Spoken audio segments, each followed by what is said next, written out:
কড়াই প্রথমে দিয়ে দিচ্ছি সয়াবিন তেল, এরপরে দিলাম 2টা শুকনা মরিচ আর একটু থেতো করা রসুন হালকা একটু ভেজে দিয়ে দিলাম জিরা ফোড়ন। এরপর একে একে পেঁয়াজ কুচি, কাঁচামরিচের ফালি, 2 টুকরো দারচিনি আর একটা তেজপাতা দিয়ে বেশ কিছুক্ষণ এটা লাল লাল করে ভেজে নেব।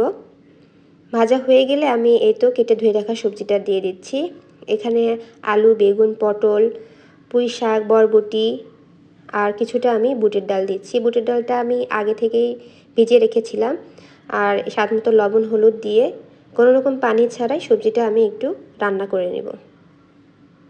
এই তো ঢেকে দিচ্ছি যাতে করে সবজি থেকে একটু পানি বের হয় আর এই ভাপে ভাপে রান্নাটা হয়।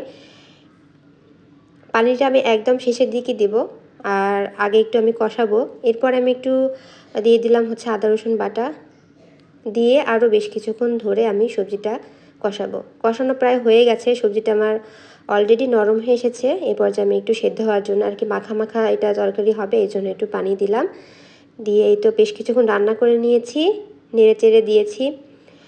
এখন আমি এই পর্যায়ে এসে একটু ঘি দিচ্ছি আর স্বাদটা ব্যালেন্স করার জন্য একটু চিনি আর হচ্ছে দিলাম শেষে ভাজা জিরার গুঁড়া। ঘিটা দিচ্ছি কারণ এটা একেবারে নিরামিষ একটা রান্না আর আমার ছেলেকে আমি একটু চেষ্টা করি ঘি খাওয়ানোর জন্য। সে এমনিতে ঘি খেতে চায় না, তাই এই তো তরকারিতে আর কি মিক্সড করে দিই। রান্নাটা হয়ে গেছে। কেমন হয়েছে রান্না সবাই কমেন্টে জানাবেন। ধন্যবাদ সবাইকে।